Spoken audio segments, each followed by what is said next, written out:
jazz festivals in the world. So you have some creative music that is performed at this festival all weekend long, and as Nick Ball was talking the other day, his daughter Rosalie is 2 years old, and what makes it surreal for me is that my first time here at Whitley Bay was in 2008, when my son was 2 years old, and my son will be turning 18 next month. So that's how time flies by so fast, and it really does. But when you're around fans and members and family of the music here, it really does fly by, and it feels like home being here in Whitley Bay. And my start came with Mike Durham many years ago in Davenport, and I'm proud to be from Davenport, Iowa, from Bix's hometown, so love it. Bix's house is, a lot of people have been asking me about that. It's starting to get repairs, which is great, but there's a lot of history that's starting to flourish in the Davenport area with Bix. We have our Bix Museum now. Our Jazz Festival had a record number of new attendees this past summer, and we're looking at even a bigger crowd going into next summer. So there's something special about this music, and being here in Whitley Bay, you're supporting it. You're part of something, this movement that is just getting a lot of steam and momentum behind it, and it's exciting. So, so leading into that with our next set here, the music of Boyd Center and his centerpiece. There's a lot of areas that we can cover with Boyd Center with this, but I tried to cover as much as we could in an hour that would focus on the genius, we should say, that Boyd Center was back in the day for what he could get out of the instrument. And I'd like to give a big thank you to David Horniblow for being our Boyd Center. So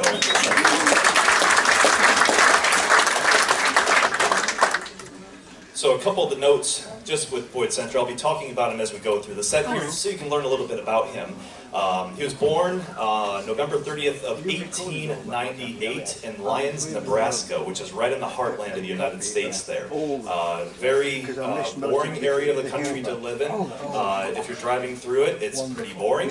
I say that because I have driven through there, so I can vouch for that. He passed away June 10th of 1982 in Oscoda, Michigan, which is north of Detroit by probably about 3 hours. When he stopped playing, it was about mid-30s when he stopped playing, so it was a short-lived career that he had.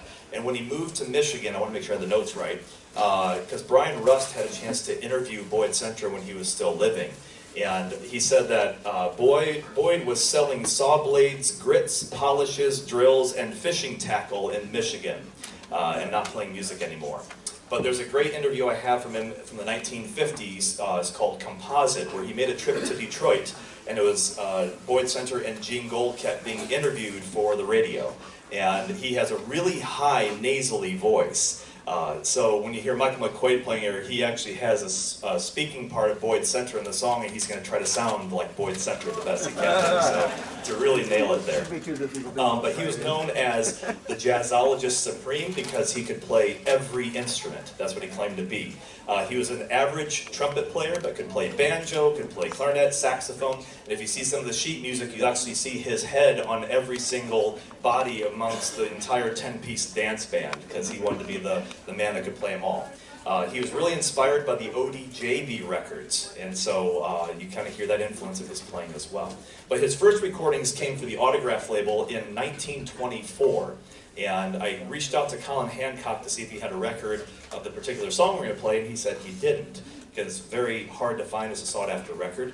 And Boyd Center, at the time with being interviewed by Russ, said that he was still owed $4,000 in royalties for these recordings, which I'm sure he never got at that time. So, but we're going to do our own version of this song, which is going to feature David Horniblow, Martin Wheatley on banjo, and myself on 3 kazoos and banjo. And this was known as Boyd Center and his Zoba Kazoo Band from 1924. And the piece is going to be called Omaha Blues by Effie and Charles Tyus. So here's our own version of Omaha Blues. And only Whitley Bay could we get away with 3 kazoos and a banjo. So thank you for participating with us.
give David a quick break here because for the next song we're going to bring up one of my dear friends who I met back in Australia when I was first really getting into this music, and our good friends from the New Wolverines brought us together. And I always think of that time when we first met, and here we are all these years later, still great friends, and he's still an incredible musician and talented transcriptionist actually of the music. So please welcome Mike McQuaid to the stage.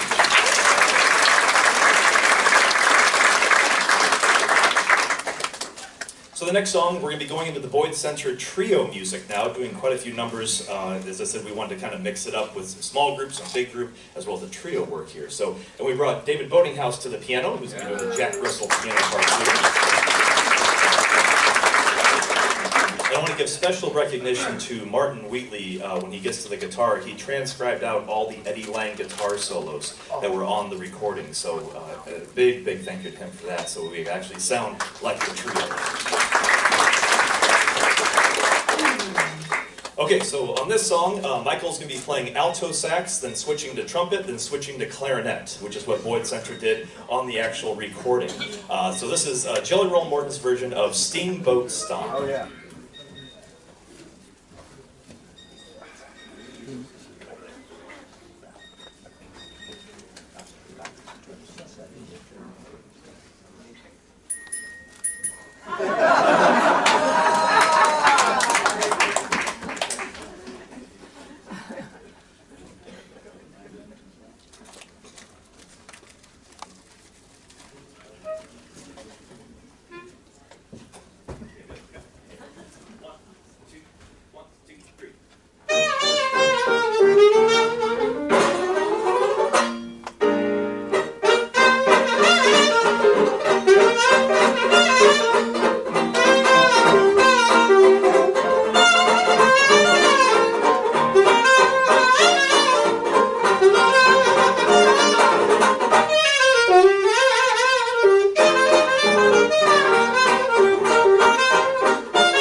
Cornet, clarinet, and alto sax.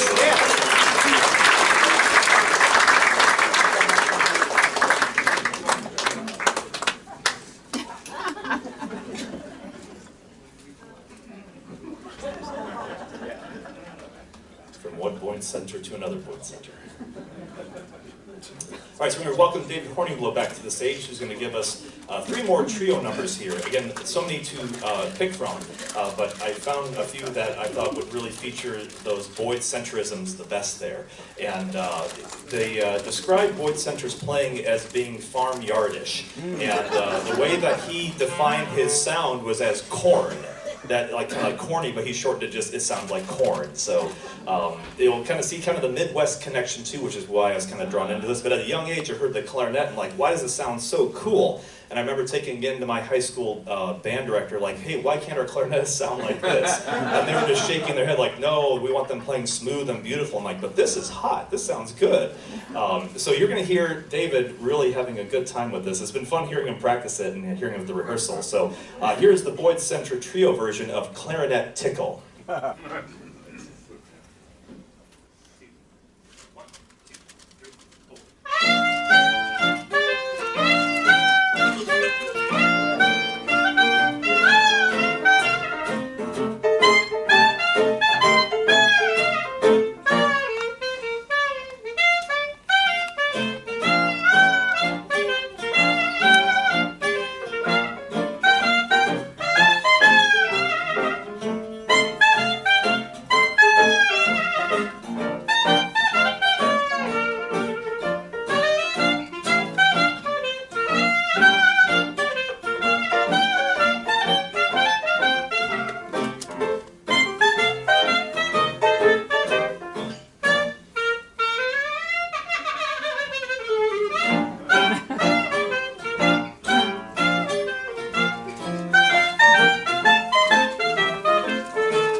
Well, he's just warming up.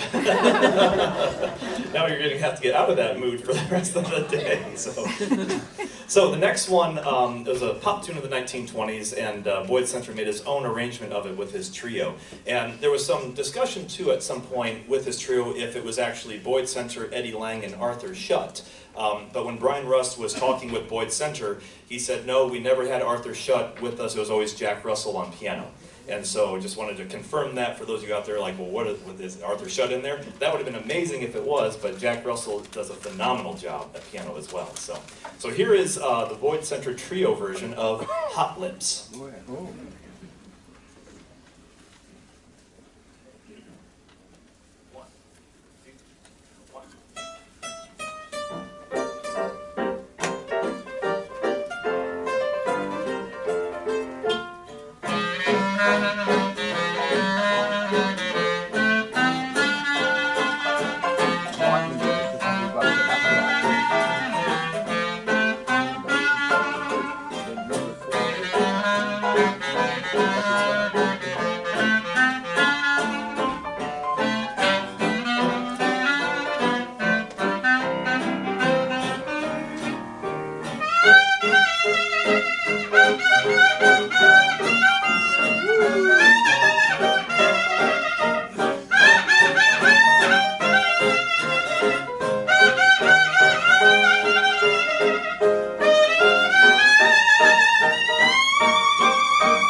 Trio number before we start augmenting the group with some more talented musicians. But this next one was composed by Boyd Center himself.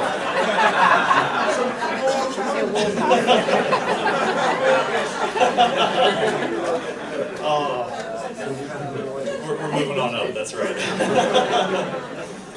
But it truly does take a special person and a special talent to sound like Boyd Center, and David Horniblow falls into that category for sure.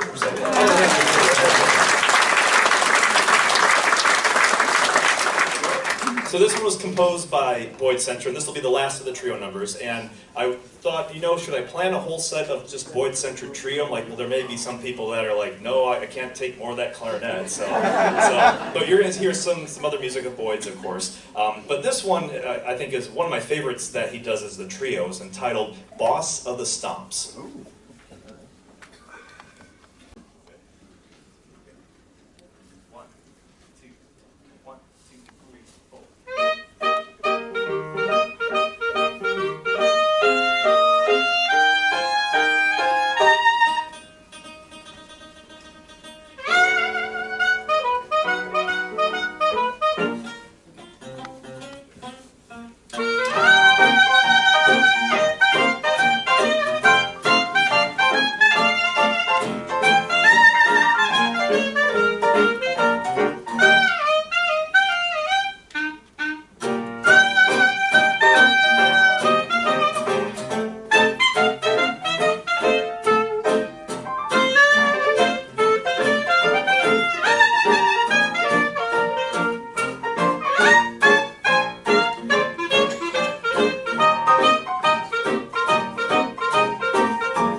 Bueddinghaus and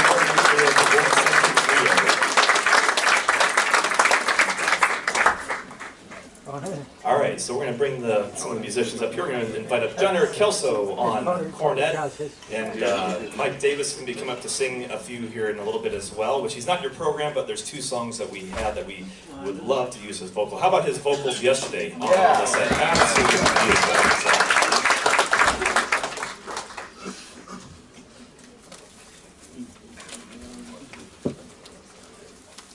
All right, and we'll also have Lorenzo come up and play for this next one here. So we actually have a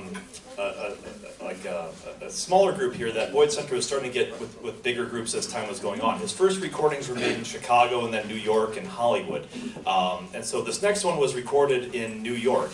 And the instrumentation is fantastic, but the musicians were even better. You had Mickey Bloom, who was on cornet, who Boyd Center said sounded a lot like Vic Spiderbeck. But you also had the Dorsey brothers in the group. You had Eddie Lang in there, Jack Russell. You had Stan King at the drums. So a great band. So we're going to have the exact instrumentation of the recording that they made and do our own little version of it entitled Shine. 1, 2, 3, 4.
Davis up and some other guest musicians. Henri Lemaire will be on bass, and Richard Exall will be joining us on alto, and Mike Davis will be doing vocals on the next two songs here. The next song has a little bit of meaning and history to it. When I first heard this, I'm like, someday I want to be able to play this with a band because it has Iowa connection. And being from Davenport, it's right on the Mississippi River, right in the heart of the country. And there's a town called Waterloo, Iowa, which is about 2 hours northwest. And I always drive through Waterloo going to Minnesota to vacation in Lake Country with my family every year. So when my son was about 3, 4 years old roughly, we were passing through, and he had an uncanny memory for like maps and roads and being able to like remember where he was at. And so when we were on our way back home, my wife said, "Hey, what city are we coming up to?" And he said, "Waterloo." Instead of Waterloo, it was Waterwoo. And so every time, even when he's still now 17, we'll be driving up like, "Hey Chauncey, what town is this?" He's like, "I'm not gonna say." But we always say, "Oh, it's Waterwoo." So it's just one of those memories. So when this Boyd Center song, I heard him like, "Oh, we have to do Waterloo." So, but Mike's not going to say Waterwoo when he's singing there, so no way. But it's Ray Stillwell who does the vocals, who's the trombonist for the Boyd Center band. But this was, as soon as I heard the vocals, I immediately thought of Mike for his range and how wonderful he sings as a vocalist, and like he'd be the perfect fit for this.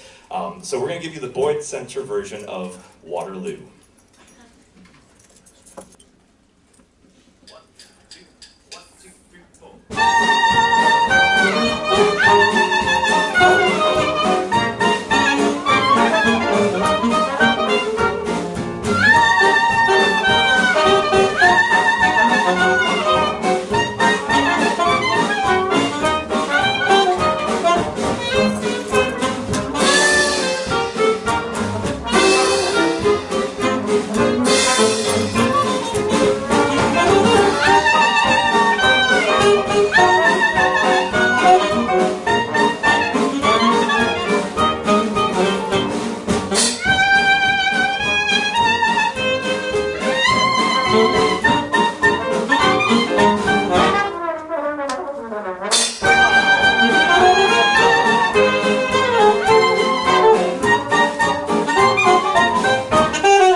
Well, now we're going to move to the band that Boyd Center had when he was in Hollywood. So again, Chicago to New York and then to Hollywood here.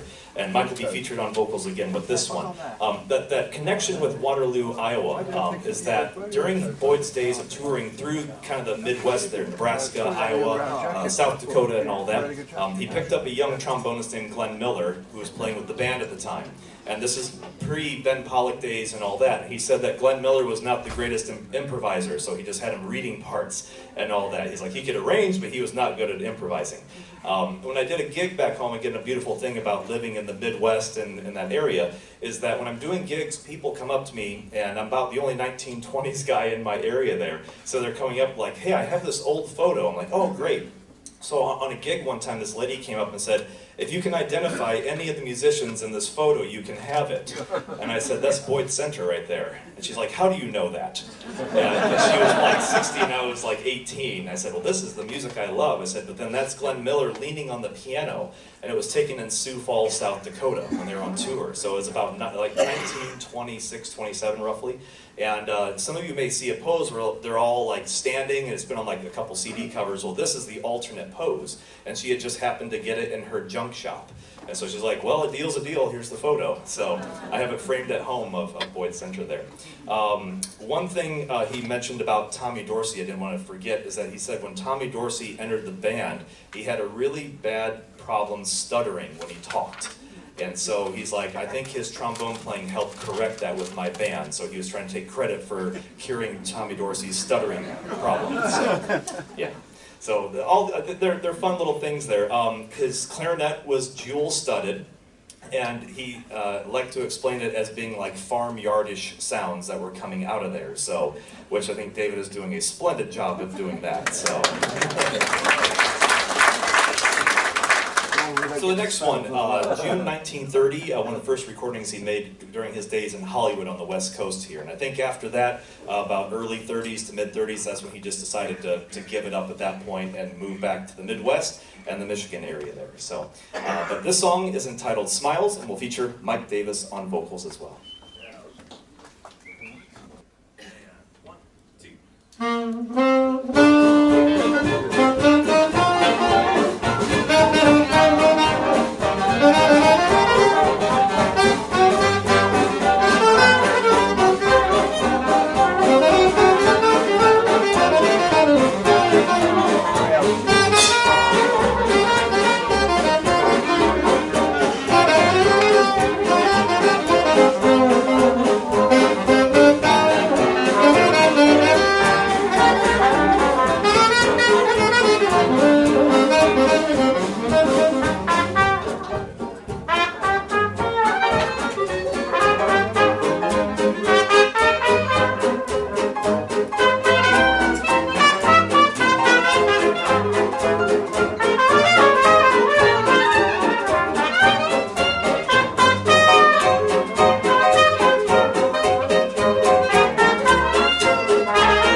Mike Davis on vocals.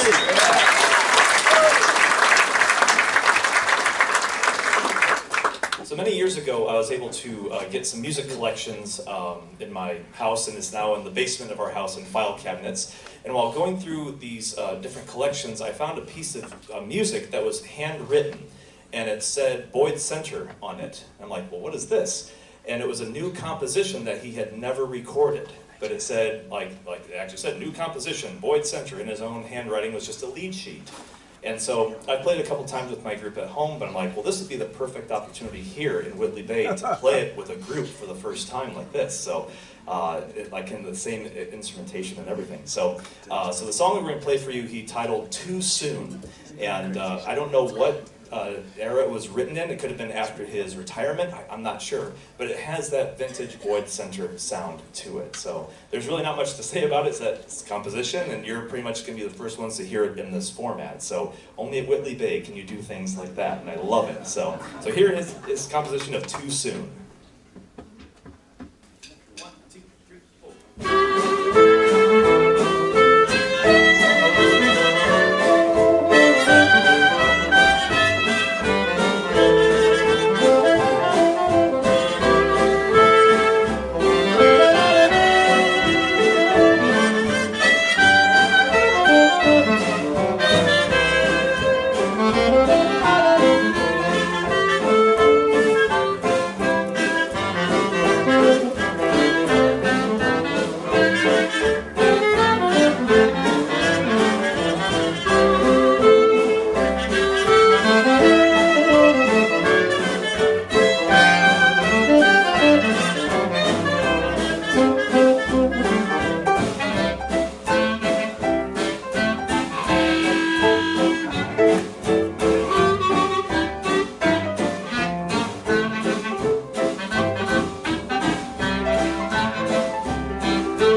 guys to augment the group here for our 10 piece.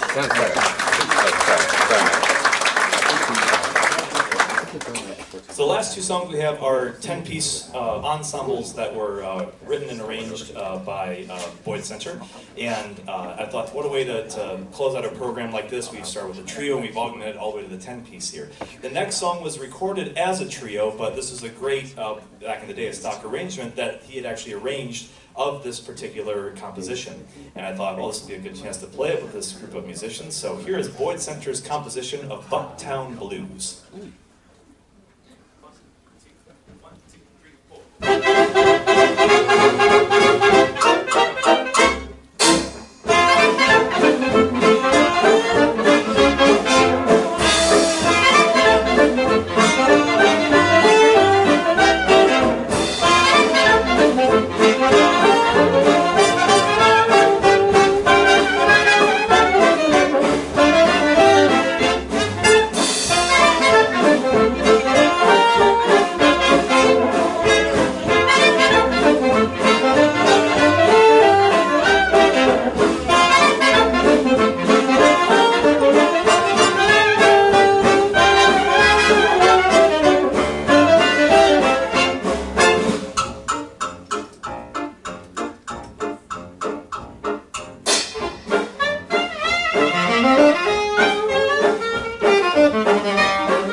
Song in the Boyd Center set, but again, a big thank you to Michael and Jonathan and Patty and Klaus for letting me do the Boyd Center set here for the festival this year. And as I said, it's a dream being here every single year. And I arrived actually on Sunday into London, spent 2 days in Liverpool, but then coming up on the train on Wednesday, I was just getting all excited again. It's like a big family reunion. And listening to Teddy Brown on the train from Liverpool to here, and somebody noticed my tattoo of Teddy Brown on my arm, and they were like, well, who is that? And then it actually spread to like 4 other people on the train who were all looking up Teddy Brown on YouTube. And so I was telling them about the festival here, and they were like, we want to come next year. This sounds really interesting, especially if you have a big fat guy on your arm like that. It's really cool. So, and then once I flexed, he got a lot fatter at that point. So, but those are things that I love, is that it's coming here, and I say it every year when I'm on the train and I get to Durham, I always think of Mike Durham first, and that's who got me into this in the 90s. And so then from there it's on to Newcastle, and then it opens up from there. And Mike and Patty have been two of the sweetest people I have ever met, and they knew me when I was a teenager in Davenport playing with all the bands around town there, and Mike gave me a chance. I was just this little teenage guy like Bix from a small river town, and I wasn't in a big city, and they saw something in what I was doing, as unique as it was and crazy, but they're like, we want to bring you to England and have you be a part of the festival. And it has been an honor being here since 2008, getting to play all this music and be with all of you. So I never take it for granted. I love every single minute that I'm here, and it's sad when I have to leave every single year on that Monday morning. So I'm looking forward to the rest of the weekend, and it's already been amazing. So thank you all for being here and supporting this incredible festival.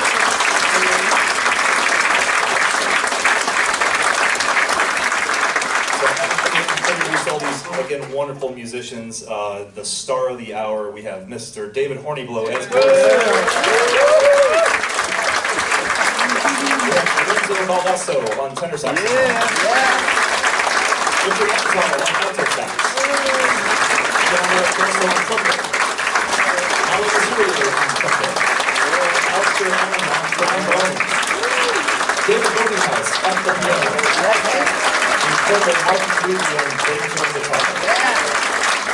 Lemaire on Stomps, and on vocals. So we're going to close our set. Boyd Center had written some compositions for 10-piece that were called break songs. There was Tough Break, What a Break, Lucky Break. Well, we're going to give you the 4-wheel break to close our set. So thank you again. Enjoy the rest of the weekend. It's going to be a lot of fun, as usual, every year. So here we are, 4-wheel break. 1, 2, 1, 2, 3.